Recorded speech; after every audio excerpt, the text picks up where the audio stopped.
আশা করি সবাই ভালো আছেন। আমার এই ছোট্ট ব্লগে আপনাদের সবাইকে সুস্বাগতম। ছুটির দিনে বেড়াতে গিয়ে একটি ভালো জায়গার সন্ধান পেলাম। ভাবলাম তাই ক্যামেরা বন্দি করে আপনাদের সামনে প্রতিস্থাপন করি। প্রকৃতির সৌন্দর্য নিয়ে কথা বলতে গিয়ে শব্দের মাধ্যমে বোঝাতে পারবো না, কারণ প্রকৃতির অনুকূলে সৌন্দর্য কেবল বর্ণনা করা যায় না, তা অনুভব করা প্রয়োজন। এই সৌন্দর্য আমাদের আত্মার শান্তি এবং সান্ত্বনা তৈরি করে।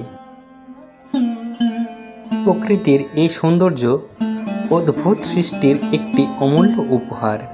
প্রতিটি প্রান্তে, প্রতিটি মৌসুমে প্রকৃতি আমাদের চমক এবং আনন্দের সুযোগ প্রদান করে।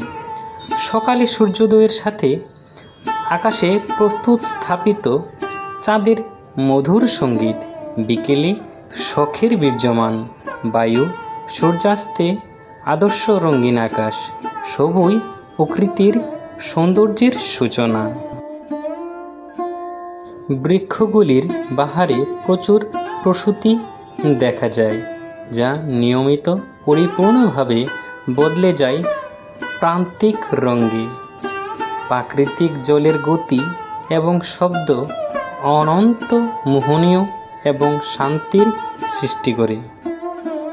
সকালের আলো যখন ধীরে ধীরে মিশে যায় প্রাকৃতিক সৌন্দর্যের সঙ্গে, ভোরের তাজা বাতাস মুখে মুখে স্পর্শ করে আত্মাকে নতুন জীবনের এক আলোকিত স্পর্শে নেমে আসে প্রাকৃতিক গানের সুর। প্রতিটি পাখির গান মিলে এক মধুর সঙ্গীতে। প্রকৃতির সৌন্দর্যে মোহিত হওয়ার পরে মানুষ সচেতন হয়। আপনাদের কেমন লেগেছে কমেন্টে জানাবেন।